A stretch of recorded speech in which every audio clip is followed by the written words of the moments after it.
All right, everyone. Welcome to our webinar on AI in your business.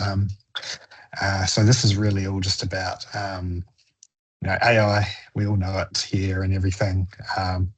We might be a bit apprehensive about jumping into it, but this is really to highlight that you're probably going to have to do something proactive, even if you're being proactive about doing nothing.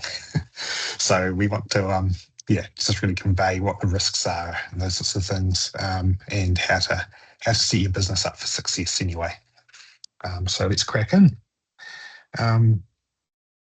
First of all, here's some numbers, and we've these numbers were all pulled by AI, by the way, but I have verified them. So here's the first lesson as well, is that trust but verify when it comes to AI. So whether you like it or not, 72% of staff are actually already using AI to do things. And you may or may not be aware of this, or you may or may not be aware of some of this, but chances are you've got people in your business that are using it. Then we've got the average data breach cost, $4.5 million. So this is worldwide, by the way, and it's US dollars. That's roughly how much it will cost each data breach that happens. And we're not just talking about AI here, we're just talking about data breaches in general, but as we'll talk about a bit later on, that AI just introduces another potential for a data breach. And then finally, policy gaps. So one in three, I kind of think that would probably be higher than that. But anyway, the official stat is 1 in 3 workplaces have no formal AI usage policy in place. So people within the business aren't necessarily aware of what their expectations are when it comes to AI tools. And, many people can just be, well, if I don't know, then it's good to go. So there are 3 kind of major points that we'll kind of cover off today. So first of all, what are the risks when it comes to AI tools? Now, some of these risks will apply not just to AI, but we want to kind of cover off specifically here. We're talking about AI, and some of the risks here, you might go, yep, this also applies to other things. So there's 3 major kind of pillars of risk here. The first of all is around training. So you may or may not have heard about what training is with regard to AI. So as you may have noticed, like when ChatGPT first hit the scenes, it was like, yep, it could do a number of things, but it was kind of dumb in other areas. Like there's a classic one where you could ask it how many R's are in strawberry and it would always get it wrong. So the way they improve the model is by training it on data. And the data they use is your data. It's the stuff that you type in. And it doesn't know what you're typing in, whether it's confidential, client information, personally identifiable information, could be anything. And it just uses it all to train the model. When you're doing that, you're introducing risk that data is now sitting somewhere else, and an AI is deciding whether or not it should splooge that information out to anyone in the world. There are safeguards, etc., in place around that, but you're kind of really leaving it up to a lot of trust. So consumer-grade AI tools generally will train anything you put in, but many commercial tools or commercial versions of AI tools, will have the training switched off, and that's a benefit of actually paying for it. It's the old adage of when you pay for something, you're paying for the product. When it's free, you are the product, and that applies really well with the AI training models. A number of the AI training models, even for the free versions, can be switched off, but by default they're switched on. So you actually have to know to go in and change it. With a lot of the corporate things, they're switched off by default, and you can govern it. So there's no way an individual user can turn on the ability for the model to be training on your data. Separate to this, and this is something that a lot of people miss, is the retention risk, right? So training is one thing, but regardless of whether you have a commercial account or a personal account, generally speaking, a lot of the stuff is run in the cloud. So they have massive server farms where when you type in your query, it's sent off into the cloud and processed. And generally speaking, a lot of the AI providers store the data for quite a long time, up to like 3 months in some cases, sometimes longer. So you really want to be aware where your data is actually going to be stored when you're putting it into AI. So you may be putting client information in, it may not be at risk of getting trained off, and it's still the provider is giving you some guarantees that it's being stored securely. But you want to know where that information is. Is it being stored in the USA? Is it being stored in Europe? Do you have some compliance obligations around where this data is going to be stored if you're putting personal information in here? And then finally, there's the exposure risk as well. So this kind of goes hand in hand with the retention risk. Depending on the area in the world where your data is being stored, it may be subject to access from regulators, government, those sorts of things. It kind of goes hand in hand with knowing where the data is going to be stored. You can actually, there is such a thing as local AI, where you can have a computer that has your AI and it runs completely locally. It doesn't go up to the cloud at all. That's probably not that accessible at the moment for people that aren't technically inclined. Generally speaking, your only option is to use a cloud model, but there are options out there as well to have a local AI going as well. And just be aware about your privacy obligations, and maybe if you've got clients that are, or vendors or partners, business partners that are subject to some of the European regulations, you need to make sure that you're ticking all the boxes along there as well. So an AI usage policy sounds exciting.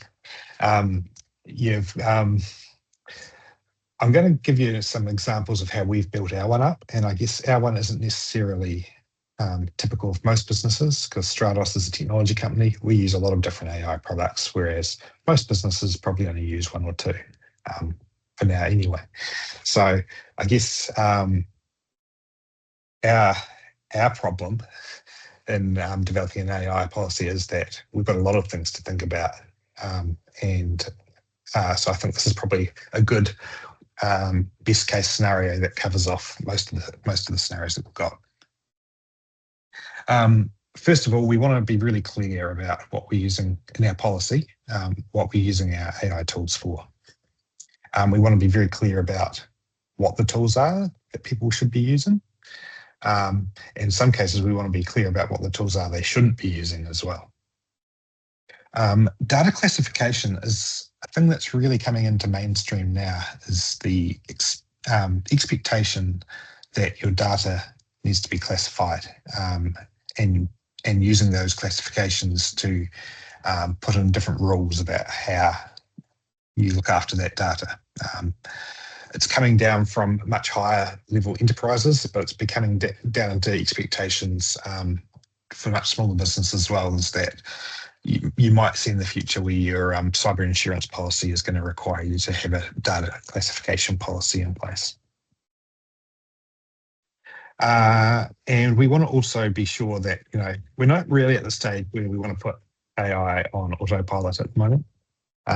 We want to have some human checks and balances around our AI usage. And we want to make sure that everything is accurate, because even on the most advanced models, AI can still go a little bit crazy sometimes and give you information that isn't true. And this is our experience in Stratos as well, is that having a policy is great, but AI is moving at quite a fast pace. And so you don't want to have to be constantly going in and updating your policy and saying, we want to allow for this, we want to allow for this, now we want to allow for this. That's probably not a super efficient way. So the way we've structured our policy is to have somewhat static policy that we review once a year that has kind of the fundamentals of how someone at Stratos can use AI. But then we have we reference within that policy a separate approved tool register that we constantly keep up to date as well. So we found that's pretty good so that we can go in, we don't have to update our policy all the time. We just go in and modify this register and we can keep up with all the changes a lot quicker than having to go through a policy, issue it out to everyone, get everyone to accept it, et cetera, et cetera.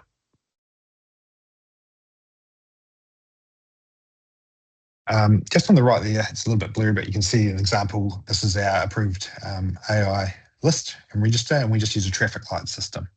So we have a number of AI tools that Stratos have corporate accounts for and have correct policies in place around how much data is permitted and what data isn't permitted. So you can see we kind of spell out there whether client data should be entered into this AI tool or not, and whether you are required to use the corporate account. So it's all very well for your business to purchase, for example, ChatGPT licenses.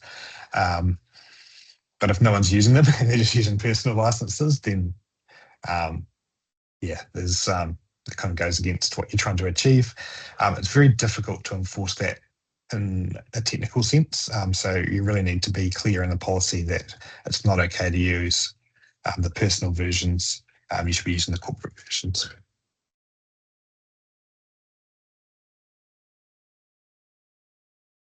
And just probably reiterating several points we've kind of made already, is just around the case for licensing your AI tools. And this is quite a generalization, but it's generally true. This generalization is, when you're commercially licensing an AI tool, you're generally getting rid of that training risk because you're paying actual money. You're going to have to understand where the data is going to be residing, because even if you're paying for it, it's going to be accessible somewhere. Some tools allow you to nominate where you want your data stored as well. So that's something to think about as well. But just about all of them have a statement on where the data is stored, and that's quite easily accessible on their privacy page.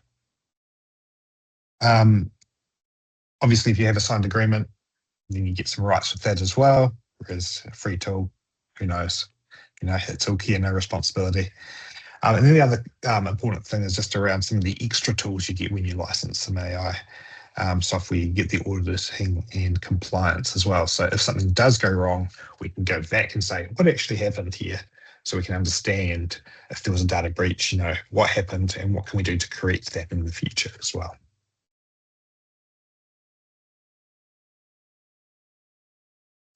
Here's just an example of Claude.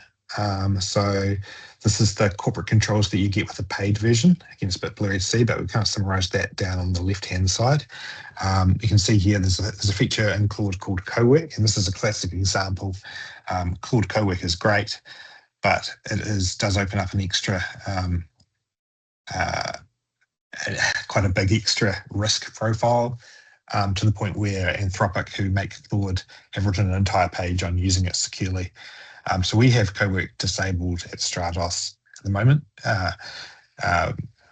because there's essentially co-work is the system where Claude can take over your computer and actually start clicking things and doing extra bits and pieces. And we might revisit that in the future, but for now we've deemed that risk too high for us to be enabled, so we've got that disabled. And because we can just click it here, anyone that uses the Stratos corporate account has co-work disabled and they can't actually enable it. We can also get insights into what the team are doing, who's using what. We might use that to determine whether some people are actually better off on a premium account versus a standard account. But we have some good visibility into there, and we've got more data and privacy controls as well across the organisation. You can also put in instructions for Claude as well. So you can actually say at the organisation level, these are instructions that cannot be overwritten. So the example Claude gives is do not put any customer information or do not return results that identifies any customer information. And you can actually put that in at the top level, and then that flows through to everyone else and they can't override that instruction.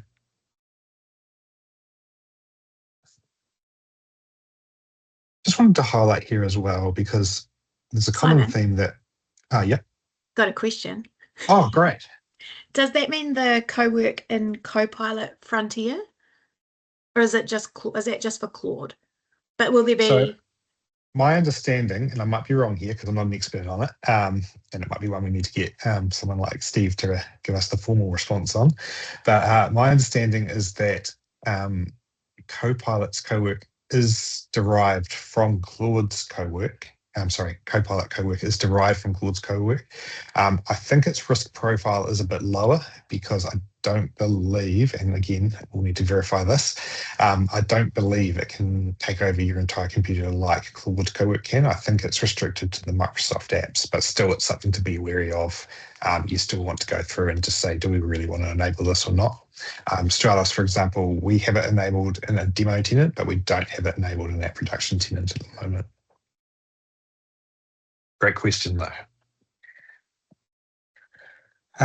So yeah, just wanted to highlight here, just around when you're choosing your AI tools, there's a common perception that, if you want to be able to be querying your Microsoft, if you're in Microsoft 365 and SharePoint and the like, that Copilot is the default, is the only thing that can do that. Copilot is very good at that, obviously, because it's Microsoft, so it's all plumbed together. But I just wanted to highlight that the other tools as well, the other popular tools, do actually also have plugins so you can query your SharePoint data, your Exchange data, all that sort of thing, to differing levels. So, for example, Claude's one is read-only, so it can't actually, you can't tell it to put anything into your Microsoft 365 tenant as such. But you can retrieve, you can ask it questions about emails you might have got, or I think Teams messages or files that you have, you can get to interrogate files. This is all stuff you need to set up. And again, security is key. You need to trust, go through and go through that normal due diligence about, okay, we're now going to be exposing something extra with Claude, for example, and we want to think about what the risks are in doing that.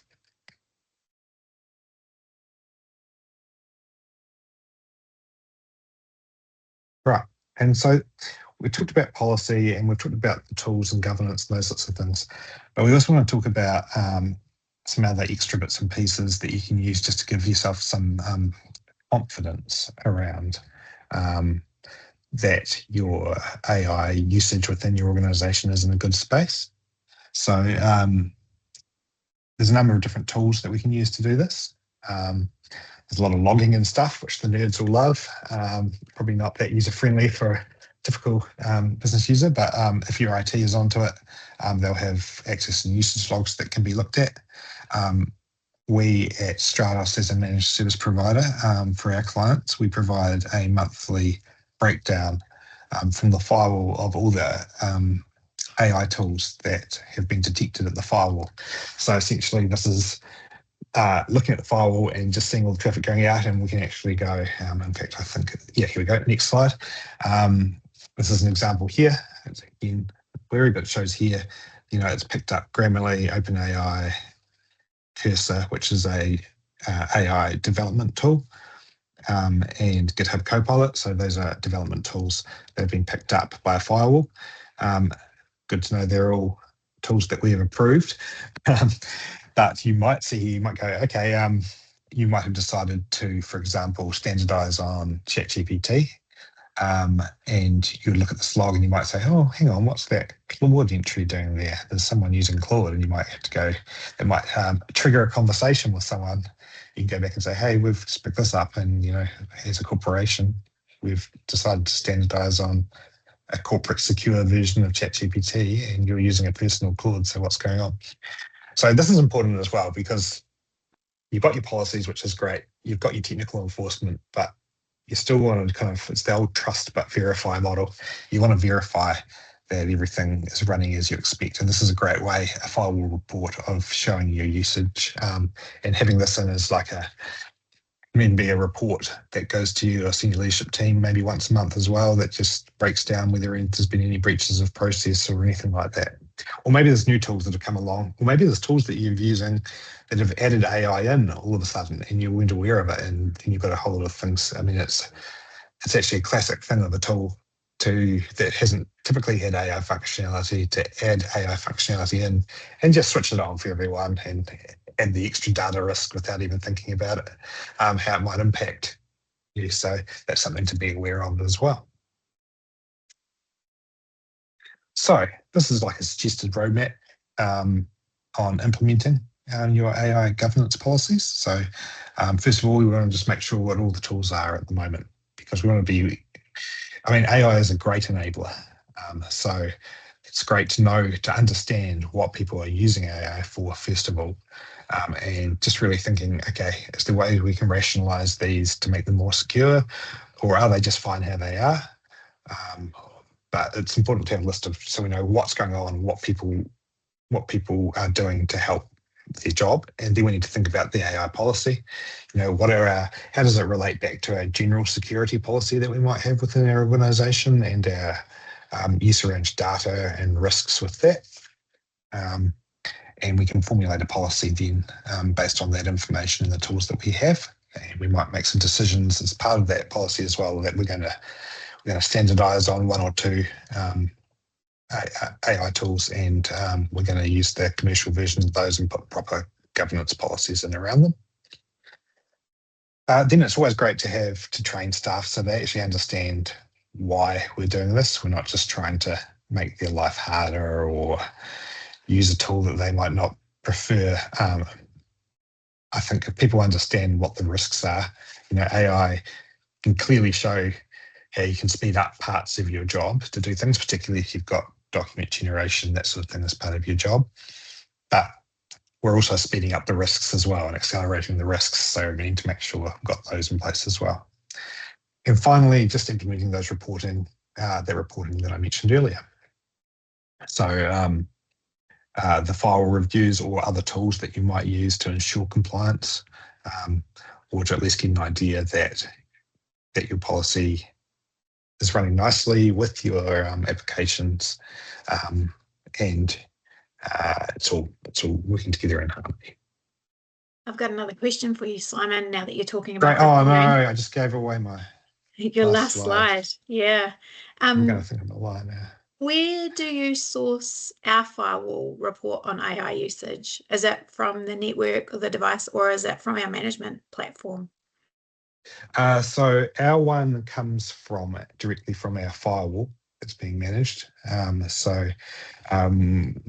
standardise on Fortinet firewalls, and they have an AI usage report with them. But I think most other vendors should have something similar as well, where they can classify the traffic that's going across and classify it as AI usage. Sweet. Thank you. Yeah, and happy to provide more information on that if anyone wants to touch base afterwards, or flick me a message. I can give more detail around that as well. Okay.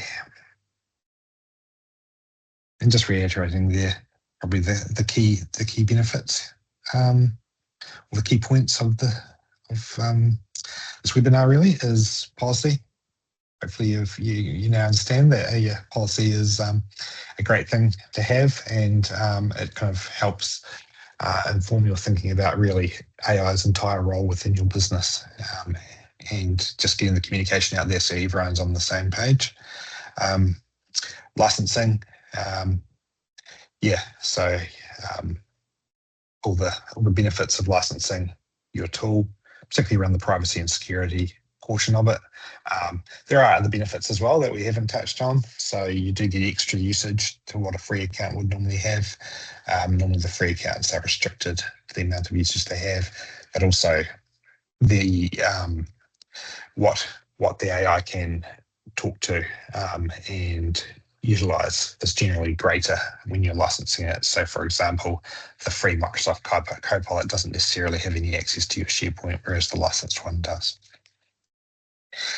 Guidance, just give the staff all the information so they can make it as easy as possible for them to make the right call, to choose to use the correct software, and to create an environment as well where it's okay to ask questions about whether you should be using something else without any kind of punishment necessarily. It's it's always a good call to just to help guide them on the right path and not necessarily shame people that don't always necessarily follow the policy, because you want to create a culture of people putting their hand up and say, yep, I've stuffed up, without fear of being retaliated against as well. And finally, just monitoring as well. It's probably quite important, I think, the monitoring thing, because policies, even if people aren't being malicious and not following policies, sometimes, they can get policy overload. So it's good to have something that you can use as a trigger to go back and say, yep, hey, remind people about this policy and the usage, those sorts of things. So that pretty much sums everything up. That's my pug. Don't mess with the pug on Instagram. Feel free to follow and follow up with his crazy adventures. If anyone has any questions, any further questions, fire away. Otherwise, I've got my contact details there as well. So feel free to reach out afterwards and if you have any other questions.